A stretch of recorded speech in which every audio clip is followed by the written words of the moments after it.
Press conference का मकसद, जैसा कि हमने बताया था, कि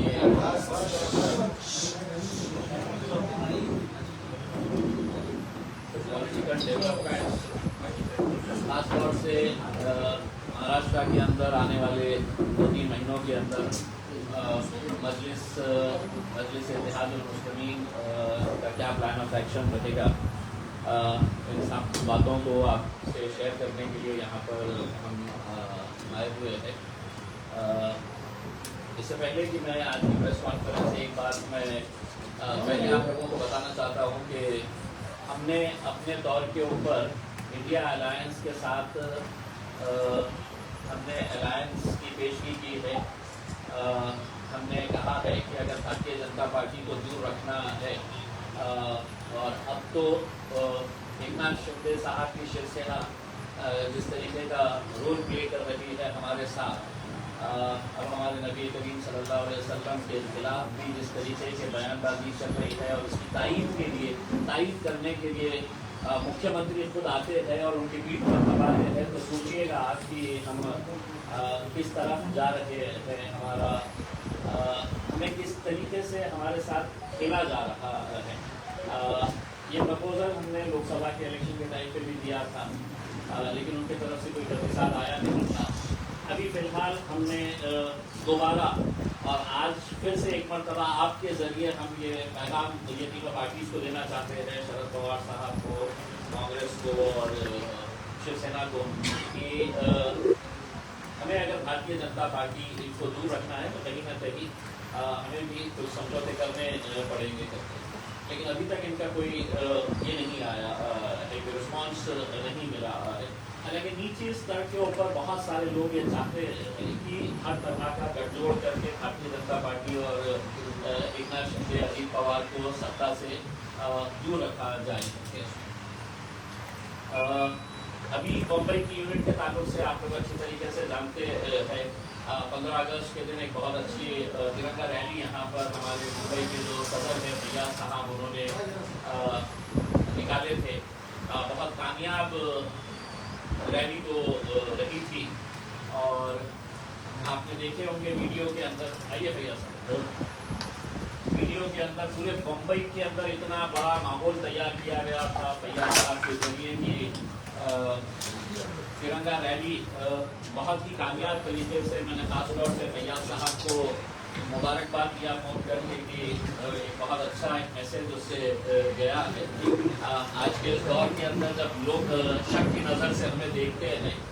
मुल्क से वफादारी का हमसे सवाल करते हैं, तो ऐसे मौके के ऊपर यहाँ पर जितने भी नौजवान बुजुर्ग सभी लोग जो मोटरसाइकिलों के ऊपर थे, गाड़ी के ऊपर तिरंगा लगाकर चल रहे थे। बम्बई की यूनिट पिछले कुछ सालों से फैयाज साहब जो है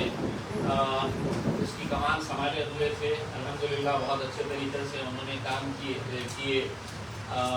और आगे भी यही उम्मीद है कि इस तरीके से जिस तरीके से मजलिस को हम आगे बढ़ाना चाहते हैं, उसमें फैयाज साहब का एक रोल रहेगा। फैयाज साहब ने ये जाहिर की थी कि मुझे भी इस बार दोबारा इलेक्शन लड़ना है करके, तो हमारे लिए बहुत बड़ा एक दुविधा ये हो गई थी कि हमारा सदर है, मुंबई की पहचान है, मुंबई की शनाख्त है। तो फैयाज साहब ने जब ये बात कही कि वो खुद इलेक्शन लड़ना चाह रहे हैं, तो हमारे लिए ये था कि अब हम पूरा फोकस जो है जिस कॉन्स्टिट्यूंसी से वो लड़ना चाह रहे हैं वहाँ पर पूरा लगाते हुए हम सबसे ज़्यादा मेहनत जो है वो वहाँ पे करना अभी से शुरू कर देंगे करके। तो फैयाज साहब की रजामंदी से और उनके साथ चर्चा करके ये पुणे से जो मुंबई प्रेसिडेंट की जो पोस्ट थी वो उन्होंने छोड़ते हुए, उनका भी ये है कि हम पूरा फोकस जो है वो आने वाले वक्त के अंदर अपनी कॉन्स्टिट्यूंसी के ऊपर हम लगाएं करके, क्योंकि इस मरतबा हमें पूरा यकीन है कि अगर सही तरीके से अगर इलेक्शन अगर हम लड़ेंगे तो मुंबई के अंदर भी बहुत अच्छे नतीजे इंशाल्लाह हम लेकर आएंगे, और उसमें जो हमारे कामयाब उम्मीदवार रहेंगे उसके अंदर फैयाज साहब का भी रहेगा। अब चूँकि फैयाज साहब का फोकस ये रहेगा तो मुंबई की जिम्मेदारी किसी को, तो हमारे पास रईस लश्करिया साहब जो है वो कांग्रेस के वर्किंग कमेटी के मेंबर है, माइनॉरिटी के मेंबर है वो, तो ये जिम्मेदारी रईस लश्करिया साहब के पास दी जा रही है और एक कोऑर्डिनेशन के साथ हम इस इलेक्शन के अंदर पूरे महाराष्ट्र में जहाँ जहाँ से भी हम इलेक्शन लड़ेंगे इंशाल्लाह हम सब साथ में मिलकर आगे ये बढ़ाएंगे। एक चीज़ मैं बता देता हूँ कि देखिए हमारे ऊपर आप इल्ज़ाम लगा देते हैं कि आप खड़े रहे तो इनका फ़ायदा होता है, इनका नुकसान होता है करके। हमारी ख्वाहिश है कि नुकसान होना है तो सिर्फ भारतीय जनता पार्टी का नुकसान होना चाहिए, और वो नुकसान अगर ज़्यादा करना है आपको तो हमने जो अलायंस का एक ऑफ़र किया है, कल के दिन हमारे ऊपर ये उंगली नहीं उठनी चाहिए कि आप क्यों लड़ रहे हैं। आज अगर बातचीत अगर होती है तो यकीनन उसका बहुत बड़ा असर होगा, बहुत बड़ा फ़ायदा होगा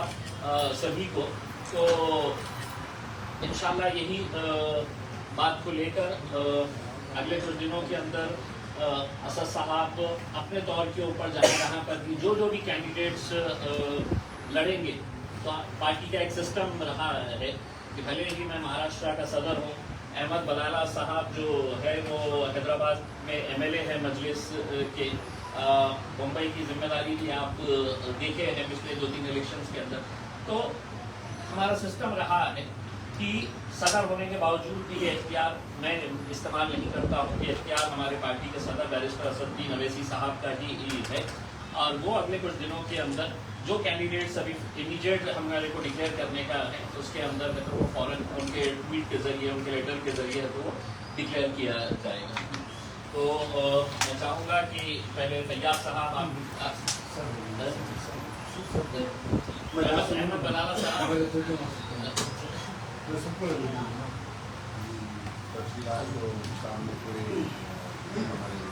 महाराष्ट्र के सदर और बाजू में उनका जलील साहब ने आपके सामने रखा है। तो उसी जिम्मेदारी के यहाँ से हमारे मौजूदा महीने के सदर यहाँ से इलेक्शन लड़ रहे हैं, वो सीट हमारे लिए निकाल और हम पूरी अपनी जान लगाकर उस सीट को निकालेंगे, वो सीट जीतेंगे। हाल साहब ने कहा कि पूरी बॉडी एज इट इज़ है, बॉडी का कुछ भी नहीं है, बॉडी पूरी एज इट इज़ खाली, ताकि कैंडिडेट आपको काम करना पड़ेगा। इसलिए सदर साहब ने कर दिया, सदारत जनाब लश्करिया साहब ने